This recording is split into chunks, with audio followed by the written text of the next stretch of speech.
Perfect crown ড্রামার episode 12 অর্থাৎ এর শেষ এপিসোডে সবাইকে স্বাগতম। এই এপিসোডের শুরুতেই আমরা দেখি যে প্রিন্স এখন রাজ্যের রাজা হয়ে গেছে। সে সবাইকে ডেকে বলতে শুরু করে এই রাজমুকুট বা রাজতন্ত্র শেষ করার ব্যাপারে আলোচনা শুরু করা যাক। এরপর আমাদের আগের একটা সিন দেখানো হয় যেখানে প্রিন্স আর হিজু একসাথে কথা বলছিল। হিজু তাকে বলে, এখন তো তুমি প্রিন্স থেকে রাজা হয়ে যাবে। তার উত্তরে প্রিন্স বলে, আর তুমিও তো এখন প্রিন্সেস থেকে রানী হতে চলেছ। তখন হিজু জিজ্ঞেস করে, তুমি যখন সিংহাসনে বসবে তখন সবার আগে কি করতে চাও? প্রিন্স বলে, এই রাজকীয় ক্ষমতা আর স্ট্যাটাসটাই আমি চিরতরে শেষ করে দিতে চাই, যাতে মানুষের মধ্যে ছোট বড় বা উঁচু নিচু যে বৈষম্য সেটা পুরোপুরি মুছে যাবে। তার এই কথা শুনে হিজু বলে, আমি তোমার মনের কথা বুঝতে পারছি, আর সেইতে বেশ খুশি হয়। সিন এখান থেকে প্রেজেন্টে ফিরে আসে, যেখানে রাজা হওয়া প্রিন্স সবাইকে বোঝাচ্ছিল যে এখন মানুষের চিন্তা ভাবনা বদলে গেছে, তাই আমাদেরও নিজেদের মানসিকতা বদলাতে হবে। আমাদের এই রাজতন্ত্র এখানেই শেষ করতে হবে। সেখানে উপস্থিত জঙ্গক এই বিষয় নিয়ে তাকে কিছু প্রশ্ন করে, যে রাজসভায় উপস্থিত প্রায় সব মানুষই প্রিন্সের এই সিদ্ধান্তের বিরুদ্ধে ছিল। মানে কেউ আসলে নিজেদের রাজকীয় সুযোগ সুবিধা আর ক্ষমতা হাতছাড়া করতে রাজি হয় না। অন্যদিকে জুই আর হিজুকে দেখা যায়, সেখানে জুই হিজুকে বোঝাচ্ছিল যে এই মুহূর্তে প্রিন্সের পাশে দাঁড়ানোর মতো কেউ নেই। রাজ পরিবারের আত্মীয় স্বজনরা কেউ এখন আর তার কথা মেনে নিবে না। তখন হিজু বলে, এই পরিস্থিতিতে একমাত্র দেশের সাধারণ জনগণই তার পাশে দাঁড়াতে পারে। এরই মধ্যে মিডিয়ায় এই খবর পেয়ে যায় যে রাজতন্ত্র এবার শেষ হতে চলেছে, আর ভবিষ্যতে আর কেউ শাসন করবে না। এই নিউজ সঙ্গে হানু টিভিতে দেখছিল। তারা অবাক হয়ে বলতে থাকে, ও এমনটা কিভাবে করতে পারে? ও তো মাত্রই রাজা হয়েছে, তার তো এখন অনেক ক্ষমতা, সে তার ক্ষমতা কেন ব্যবহার করবে না? এরপর সিন এখান থেকে চেঞ্জ হয়, আর আমরা রাজমাতাকে দেখতে পাই। সে তার বাবার সাথে দেখা করতে আসে, কিন্তু তার বাবা তার উপর প্রচন্ড রেগেছিল। তার বাবা তাকে বলে, এত সব করার পর তুই কোন মুখে আমার সামনে এসেছিস? রাজমাতা উত্তর দেয়, আমি যা করেছি বেশ বুঝে শুনেই করেছি, আর আমার সেটাই ঠিক মনে হয়েছে। তখন তার বাবা রেগে গিয়ে বলে, তুই তোর সন্তানের কথা একবারও ভাবলি না। রানী তখন জানায় যে তার সন্তান সব জানে, মানে সেদিন তার আর তার বাবার মধ্যে যে তুমুল ঝগড়া হয়েছিল সেই সত্যটা সে এখন জেনে গেছে। রানী তার বাবাকে মনে করিয়ে দেয় যে সে কতটা পাপ করেছে। হিংসার ক্ষমতা লোভে সে যা যা অন্যায় কাজ করেছে তার সবকিছু তার সন্তান জানে। রাজমাতা আরো বলে যে আপনি যা কিছু করেছিলেন একটা বারো কি আমার কথা ভেবেছেন যে এইসব জানলে আমার কেমন লাগবে?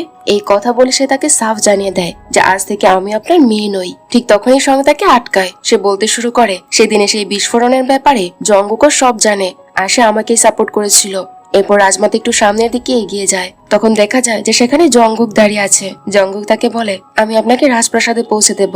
ঠিক তখনই রাজমাতার ফোনে ছোট রাজার কল আসে, কিন্তু সে কলটা কেটে দেয়। অন্যদিকে হিজুর বাবাকে দেখানো হয়, সে যখন বাড়ি ফেরে তখন হিজুর ভাই তাকে জিজ্ঞেস করে, আমি এসব কি শুনছি? ওরা নাকি রাজতন্ত্র শেষ করে দিচ্ছে, কিন্তু তারা এমনটা কিভাবে করতে পারে? তার এই কথা শুনে হিজুর বাবা তাকে ধমকে বলে, তার সাথে কথা বলার সময় একটু সম্মান দিয়ে কথা বলো, তাকে রাজা বলে সম্বোধন করো। অন্যদিকে জঙ্গক রাজমাতাকে বোঝাচ্ছিল যে আপনাকে সভাকক্ষে গিয়ে রাজার বিরুদ্ধে দাঁড়াতে হবে, যাতে রাজা এই রাজতন্ত্রের সিস্টেমটা কোনোভাবে শেষ করতে না পারে। রাজমাতা তখন অসহায় ভাবে বলে, এখন তো আমার হাতে কোনো ক্ষমতা নেই, আর আমি যদি আপনার কথা না শুনি তাহলে কি হবে? তখন জঙ্গক তাকে সরাসরি হুমকি দিয়ে বলে, আপনার বাবার মতো আপনার ছিল একজন অপরাধী হয়ে যাবে, কারণ 3 বছর আগে আপনি রাজার একটা গোপন দলিল লুকিয়ে রেখেছিলেন। এই কথা শুনে রানী বেশ ভয় পেয়ে যায়, আর জঙ্গকের দিকে তাকিয়ে থাকে। জঙ্গক তখন বলে, আপনি যদি নিজের সন্তানের এমন পরিণতি না চান তাহলে আমি যা বলছি আপনাকে ঠিক সেটাই করতে হবে। এরপর আমরা দুহিকে দেখতে পাই। সে প্রিন্সের কাছে এসে জানায় যে জঙ্গক তাদের রাজপ্রাসাদের পুরো বাজেট আটকে দিয়েছে, যার কারণে প্রাসাদে যারা কাজ করছে তাদের বেতন আর অন্যান্য খরচের কোনো টাকাই আর দেয়া যাচ্ছে না। এই নিয়ে যখন সবাই চিন্তিত হয়ে কথা বলছিল, ঠিক তখনই হিজু বলে ওঠে, তুমি কি ভুলে গেছো যে আমি কে? তুমি তোমার শ্বশুর বাড়ির লোকজনকে কবে কাজে লাগাবে?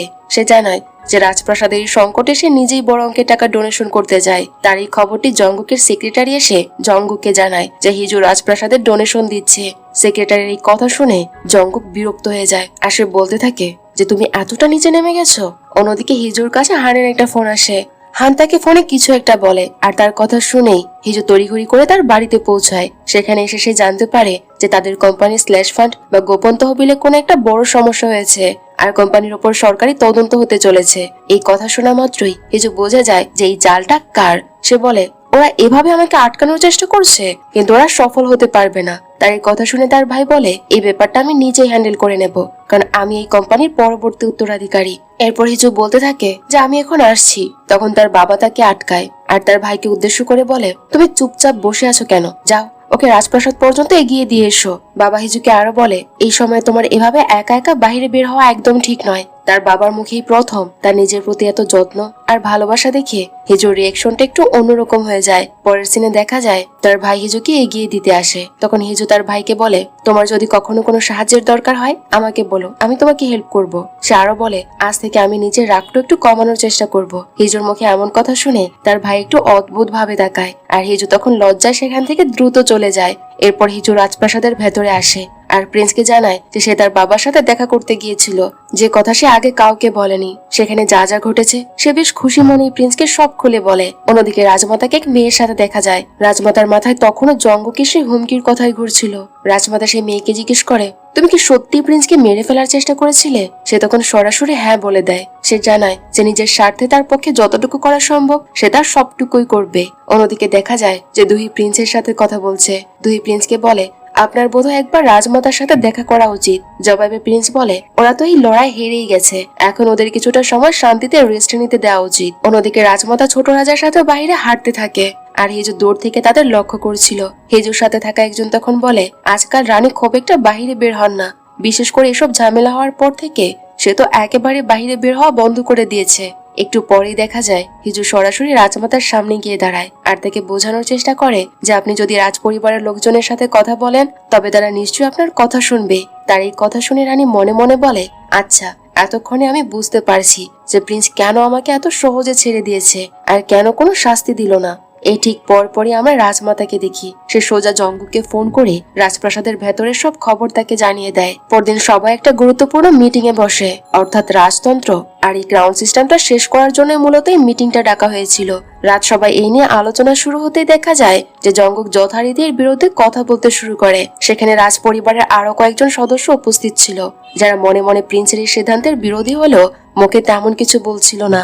জঙ্গুক তখন দাবি করে যে এই ক্রাউন আর রাজতন্ত্র দেশের কল্যাণে এমন অনেক কাজ করে যা অত্যন্ত জরুরি, তাই এই রাজতন্ত্র কখনো শেষ করা উচিত নয়। এটা যেরকম আছে সেরকমই এটাকে থাকতে দেওয়া উচিত আর সেভাবেই দেশ চালানো উচিত। জঙ্গুকের কথা শেষ হতে না হতেই সেখানে হিজু এসে হাজির হয় আর সবার সামনে জঙ্গুকে চ্যালেঞ্জ ছুড়ে বলে, তুমি স্বয়ং রাজাকে মেরে ফেলার চেষ্টা করেছিলে, এটাও কি দেশের কল্যাণের মধ্যেই পড়ে? এই বলে হিজু একটা অডিও রেকর্ডিং প্লে করে। এটা অন্য কারো নয় বরং জঙ্গুক আর রাজমাতার কথোপকথনের রেকর্ডিং, যা একটু আগে গাড়ির ভেতরে রেকর্ড করা হয়েছিল। এরপর সিন এখান থেকে ফ্ল্যাশব্যাকে চলে যায় যেখানে রাজমাতা নিজে এসে সে রেকর্ডিংটা হিজুকে শুনিয়েছে। রাজমাতা তাকে বলে, যেহেতু তুমি প্রিন্সের সবচেয়ে কাছের মানুষ তাই আমি ভাবলাম সবার আগে রেকর্ডিংটা তোমারই শোনা উচিত। রেকর্ডিং এর সব সত্য জানতে পেরে হিজু তখন কান্নায় ভেঙে পড়ে। সে যেন নিজের কানকে বিশ্বাস করতে পারছিল না। সেন এখান থেকে প্রেজেন্টে ফিরে আসে। অডিওটা শোনার পর রাজা প্রচন্ড রেগে যায় আর জঙ্গুকে সরাসরি জিজ্ঞেস করে, আমি এখন যা শুনলাম তা কি সত্যি?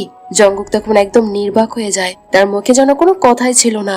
তবে সেখানে উপস্থিত রাজ পরিবারের কয়েকজন আত্মীয় জঙ্গুকে বাঁচানোর জন্য তার পক্ষ নেওয়ার চেষ্টা করে। তখন প্রিন্স কড়া গলায় বলে ওঠে, আমি প্রশ্নটা জঙ্গুককে করেছি, অন্য কেউ যদি এর উত্তর দিতে আসে তবে আমি ধরে নেব যে সেও জঙ্গুকের এই অপরাধের সাথে অংশ নিয়েছে। পরের সিনে দেখা যায় হিজু রাজসভা থেকে বেরিয়ে যাচ্ছে। ঠিক তখনই তার সামনে দিয়ে জুই আসে। হিজু জুইকে দেখে বলে, যাও গিয়ে তোমার প্রিন্সকে রক্ষা করো। এই বলে সে সেখান থেকে চলে যায়। অন্যদিকে রাজসভার ভেতরে দেখা যায় প্রিন্স জঙ্গুককে জিজ্ঞেস করছে, তুমি কেন এসব করেছো? তুমি কি সত্যি আমাকে মেরে ফেলতে চেয়েছিলে? এবার জঙ্গুক নিজের সব অপরাধ কবুল করে নেয় আর রেগে গিয়ে বলে, আমি তোমাকে আগেই বলেছিলাম হিজুকে নিজের থেকে দূরে সরিয়ে দিতে, বলেছিলাম না ওকে দূরে পাঠিয়ে দাও। আমি তোমাকে প্রোটেস্ট করতাম কিন্তু তুমি আমার কথা শুনলে না। জঙ্গুকের এমন কথা শুনে প্রিন্স কিছুটা মন খারাপ করে আর শান্ত গলায় বলে, আমি যখন হিজুকে আমার জীবনে পেয়েছিলাম ও কখনোই তোমার ছিল না, ও সবসময় আমারই ছিল। এরপর আমরা প্রিন্সকে সভাকক্ষ থেকে বাইরে চলে আসতে দেখি আর তখন চুই জঙ্গুকে গ্রেফতার করার জন্য ভেতরে চলে যায়। জঙ্গুকে এভাবে দেখে প্রিন্সের মনটা খারাপ হয়ে যায়। এরপর সে সোজাসুজি হিজুর কাছে চলে আসে আর তাকে জড়িয়ে ধরে। হিজু তাকে সান্ত্বনা দিয়ে বলে, তুমি যা কিছু করেছো একদম ঠিক করেছো। পরের সিনে দেখা যায় এই ক্রাউন আর রাজতন্ত্র রাখা হবে কি হবে না তা নিয়ে সাধারণ জনগণের মধ্যে একটা পাবলিক ভোটিং এর আয়োজন করা হয়। সেখানে দেখা যায় যে হিজুর ভাই আর তার ভাবিও সেখানে গিয়ে নিজেদের ভোট দিয়ে আসে। এরপর রাতের একটি সিন দেখানো হয় যেখানে প্রিন্স আর হিজু একসাথে বসেছিল। হিজু তখনও তাকে রাজা বলেই ডাকছিল। তার এই কথা শুনে প্রিন্স বলে, খুব দ্রুতই ভোটের রেজাল্ট চলে আসবে আর তখন তোমাকে আমাকে আর রাজা বলে ডাকতে হবে না, তুমি সরাসরি আমার নাম ধরেই রাখতে পারবে। সিন এখানে কাট হয় আর পরের সিনে চুই আর দুহিকে দেখানো হয় তারা একসাথে কথা বলছিল। দুহি জিজ্ঞেস করে, এখন তুমি কি করবে? এখন তো আর রাজতন্ত্র থাকবে না আর তাই রাজপ্রাসাদে তোমার কোনো কাজও থাকবে না। চুই বলে, আমার হাতে এখনো অনেক কাজ আছে, আমি সেগুলোই করব। এরপর দুহি তাকে নিজের কাছে ডাকে আর তারা একে অপরকে কিস করার পর দুই জিজ্ঞেস করে, আমি কি একটু বেশি তাড়াহুড়ো করে ফেললাম? জবাবে জুই বলে, না না। এটি বলে সেও দুইকে কিস করতে শুরু করে। ঠিক তখনই সেখানে একটা বাস এসে থামে, যেটির ভেতরে লেডি জুই সহ আরো অনেক মহিলারা ছিল। তারা সবাই তাদের দুজনকে একসাথে দেখে ফেলে, আর দেখা যায় তারা দুজন একসাথে অনেক বেশি খুশি ছিল। এরপর অবশেষে সেই কাঙ্ক্ষিত দিনটি চলে আসে, যেদিন ভোটের চূড়ান্ত সিদ্ধান্ত ঘোষণা করা হয়। মানে দেশের সাধারণ জনগণ মতামত দেয় যে গ্রাউন্ড সিস্টেম আর রাজতন্ত্র পুরোপুরি শেষ করে দেয়া হোক। জনগণের রায় মেনে নিয়ে রাজাকে আমরা শেষবারের মতো রাজকীয় সিলমোহর দিতে দেখি, যার মাধ্যমে রাজতন্ত্র চিরতরে বিলুপ্ত হয়ে যাবে। সেই সিলের উপর রাজার আসল নাম লেখা ছিল, আর তা হলো লিভন। হ্যাঁ, প্রিন্সের আসল নাম আসলে লিভন। রাজতন্ত্রের এই অবসান ঘটার পর হিজু তাকে প্রথমবারের মতো লিভন বলে ডাক দেয়, আর তারা দুজন দুজনকে জড়িয়ে ধরে। এরপর এখান থেকে সিন 3 বছর পরে দেখানো হয়, যেখানে আমরা হিজুকে দেখতে পাই যে আবারও ক্যাসেল কোম্পানির সিও হয়ে গেছে, আর সে নিজের কাজ নিয়ে ভীষণ খুশি ছিল।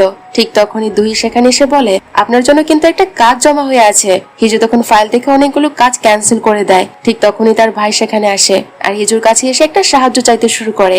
সে বলতে থাকে, তুমি কি আমার জন্য ক্যাসেল কার্ডের দায়িত্বটা একটু সামলে নেবে? এখান থেকে জানা যায় যে ক্যাসেল কার্ড হলো হিজুর ভাইয়ের নিজস্ব কোম্পানি। তার ভাইয়ের মুখের এই আবদার শুনে হিজু তো প্রথমে পুরো শকড হয়ে যায়। তখন তার ভাই আসল খবরটা দেয় যে তার স্ত্রী প্রেগনেন্ট। সে অনুনয় করে বলে, তোমাকে মাত্র কয়েকটা দিনের জন্য এটা সামলাতে হবে। তার এই কথা শুনে হিজু প্রচন্ড রেগে যায়, আর তাকে মারার জন্য তার পেছনে পেছনে দৌড়াতে শুরু করে। পরের সিনে লিকে দেখানো হয় সে জুইয়ের সাথে রান্না শিখছিল। জুই তাকে বোঝাচ্ছিল যে তাকে যত দ্রুত সম্ভব একটা চাকরি খুঁজে নিতে হবে, কারণ মেয়েরা আজকাল চাকরিজীবী ছেলেদেরই বেশি পছন্দ করে। ঠিক তখনই লির ফোনে হিজুর কল আসে। হিজুর সাথে ফোনে কথা বলতে বলতে লি অসাবধানতা বশত তরকারিতে একটু বেশি লবণ ঢেলে দেয়। ফোনে হিজু জানায় যে সে আজ ডিনারে আসতে পারবে না। ওদিকে চুইও জানতে পারে যে দুইও আসতে পারছে না, যার কারণে দুজনেরই মুখ পুরো বাংলার পাস হয়ে যায়। তাদের মনটা এক নিমিষেই খারাপ হয়ে যায়। এরপর তারা দুজনে মিলে সেই খাবারই খেতে শুরু করে। খেতে খেতে প্রিন্স অর্থাৎ বর্তমানে যে লি পরিচয় আছে সে চুইয়ের হাতের আংটির দিকে লক্ষ্য করে। তখন চুই প্রিন্সকে বলে, আপনার কাছে তো এমন কোনো আংটি নেই। তখন চুই প্রিন্সকে বলে, আপনার কাছে তো এমন কোনো আংটি নেই, কারণ আপনাদের যখন বিয়ে হয়েছিল তখন তো আপনাদের মধ্যে কোনো ভালোবাসার অনুভূতি ছিল না। চুই তাকে পরামর্শ দেয় যে এখন বোধহয় তার এই জিনিসটা করে নেওয়া উচিত, মানে তার একটি আংটি কেনা উচিত। ঠিক তখনই আমরা হিজুকে দেখতে পাই, তার সাথে তার বাবা দেখা করতে এসেছে। তারা দুজনে একসাথে বসার পর তার বাবা বলতে শুরু করে যে আমি তোমার ভাইয়ের ক্যাসেল কার্ডস কোম্পানির ব্যাপারে কথা বলেছি, যেটাও তোমাকে দিতে চাইছে। আমি জানি তুমি এটার খুব ভালো দেখভাল করতে পারবে, আর এই কাজে আমি তোমাকে পুরোপুরি সাপোর্ট করব। এই কথা বলে সে যখন চলে যাচ্ছিল হঠাৎ থেমে গিয়ে বলে, আমি তোমাকে কখনো হেরে যেতে দেখতে পারবো না, তবে আমি শুধু এটাই চাই তুমি যেন সবার সাথে এভাবে মারামারি আর ঝগড়া না করো। এই বলে তার বাবা চলে যায়। তার বাবার মুখে জীবনে প্রথমবার এমন সুন্দর আর ভালোবাসার কথা শুনে হিজু বেশ ইমোশনাল হয়ে পড়ে। পরের সিনে লেডি জুইকে দেখানো হয় যে লিকে ডেকে পাঠায়। সে তাকে একটা খাট দেখিয়ে বলে যে এটা অনেক আরামদায়ক। এরপর সে একটু গম্ভীর হয়ে বলে, তোমাদের বিয়ের তো 3 বছর হয়ে গেছে, কিন্তু এখনো আমি বাচ্চার কোনো সুখবর শুনলাম না। জবাবে লি আমতামতো করে বলে, আসলে হিজু এখন তার কাজে একটু ব্যস্ত আছে তো। তখন লেডি জুই সরাসরি জিজ্ঞেস করে বসে, তোমাদের কোনো সমস্যা নেই তো? তার এই কথা শুনে লি একটু লজ্জা পেয়ে যায় আর বলে, না। তারা দুজনেই সেখান থেকে একরকম পালিয়ে বাঁচে। অন্যদিকে রাতে হিজু বাড়িতে ফেরে। সে দেখে যে লি এখনো ঘুমানো তো দূরের কথা, তার জন্যই অপেক্ষা করছে। হিজু এসে খুব খুশি মনে জানায় যে ওরা এই কোম্পানিটা হ্যান্ডেল করার জন্য আমাকেই সিলেক্ট করেছে। এরপর তারা দুজনে ঘুমাতে যায়। বিছানায় শুয়ে লি যখন সে আংটির ব্যাপারে কথা বলতে যাবে তখনই সে দেখে যে হিজু ততক্ষণে গভীর ঘুমে তলিয়ে গেছে। পরদিন সকালে লিকে রানীর সাথে দেখা যায়। সে সেই ছোট্ট রাজার জন্য কিছু একটা কিনছিল। এরপর তাদের কেনাকাটা শেষ করে রানী সেখান থেকে চলে যায়। আলি সোজা চুইয়ের কাছে আসে। সেখানে দেখা যায় যে চুই এখন নিজের একটা ফুলের দোকান খুলেছে। লি চুইকে বলে, তোমার আইডিয়াটা একদম ঠিক ছিল, আমার সত্যি তাকে এখন একটা আংটি দেওয়া দরকার। ঠিক তখনই আমরা দেখি যে হিজু আর দুইও তাদের পেছনে দাঁড়িয়ে সব কথা শুনছে। ধরা পড়ে লি তো পুরোপুরি লজ্জায় লাল হয়ে যায়। এরপর সে হিজুর দিকে ফুলগুলো বাড়িয়ে দিয়ে আমতামতা করে জিজ্ঞেস করে, তুমি কি সব শুনে ফেলেছ? জবাবে হিজু হেসে বলে, হ্যাঁ, সব শুনে ফেলেছি। এরপর তারা দুজনে বাড়ি ফিরে আসে। ঘরে এসে লি বলে, আমাদের বোধহয় নতুন করে আবার এঙ্গেজমেন্ট করা উচিত, মানে একে অপরকে আংটি পরানো দরকার। তার এই কথা শুনে হিজু বলে, সেটা তো আগেই হয়ে গেছে, এখন আবার নতুন করে করার কি দরকার? লি তখন ইমোশনাল গলায় বলে, তখন যখন আংটি পরিয়েছিলাম আমার মনে তোমার জন্য ভালোবাসা ছিল না, তোমার মনে কি আমার জন্য কিছু ছিল না? তার এই কথা শুনে হিজু সোফায় বসে আর ঠিক আগের মতো একটা মিষ্টি ইশারা করে। লি তখন হুট করে একটা সত্য বুঝতে পারে যে হিজুর মনে আসলে অনেক আগে থেকেই তার জন্য ফিলিংস আর ভালোবাসা ছিল। হিজু তখন লিকে জিজ্ঞেস করে, আচ্ছা তোমার মনে আমার জন্য কবে থেকে ভালোবাসা তৈরি হয়েছে বলো তো? লি তখন মুচকি এসে জানায়, তুমি যেদিন স্কুলে প্রথম পড়তে আর প্রথমবার আমার কাছে নিজের নাম বলেছিলে, ঠিক তখন থেকে আমি তোমাকে ভালোবেসে ফেলেছি আর মন থেকে পছন্দ করে ফেলেছিলাম। তার এই সহজ আর সুন্দর স্বীকারোক্তির পর তারা দুজন একে অপরকে গভীর ভালোবাসায় কিস করে। পরের সিনে আমরা লিকে একটা প্রদর্শনীর জায়গায় দেখতে পাই। সে সেখানে একটা রাজকীয় দড়ির সামনে দাঁড়িয়ে মনে মনে বলছিল, যখন এই রাজত্ব আমার খুব দরকার ছিল তখন আমি এটা পাইনি, আর যখন নিজে থেকে আমাকে একটা দেয়া হলো তখন আমার আর এটার কোনো প্রয়োজনই ছিল না। আর এখন তো আমি নিজের জীবনের জন্য সম্পূর্ণ আলাদা একটা সিদ্ধান্ত নিয়েছি। ও এক্সিবিশন থেকে ফেরার পর হিজু তার কাছে আসে। এরপর আমরা দেখি যে তারা চারজন অর্থাৎ লি, হিজু, জুই আর দহি একসাথে একটা ম্যাচ দেখার জন্য স্টেডিয়ামে চলে আসে। লি তখন খুশিতে বলে, যাক, এখন অন্তত আমি স্বাধীনভাবে এই সাধারণ টি শার্টটা পরতে পারছি। তারা চারজন মিলে সেখানে বসে খুব আনন্দ করছিল আর চিয়ার করছিল। ঠিক তখনই মাঠের বড় ক্যামেরাটা তাদের দিকে তাক করে আর স্ক্রিনে ভেসে ওঠে কিস টাইম। চারপাশের মানুষের অনুরোধে তারা দুজন ক্যামেরার সামনে একে অপরকে সুইট একটা কিস করে আর পুরো গ্যালারির অডিয়েন্স তাদের জন্য চিৎকার করে আনন্দ করতে থাকে। আর এরই সাথে সাথে আমাদের এই চমৎকার ড্রামা পারফেক্ট রাউন্ড এখানেই শেষ হয়। ড্রামাটি আপনাদের কেমন লেগেছে অবশ্যই তা কমেন্ট করে জানাতে পারেন। আর হ্যাঁ, আমাদের চ্যানেলটি সাবস্ক্রাইব করতে কিন্তু একদমই ভুলবেন না।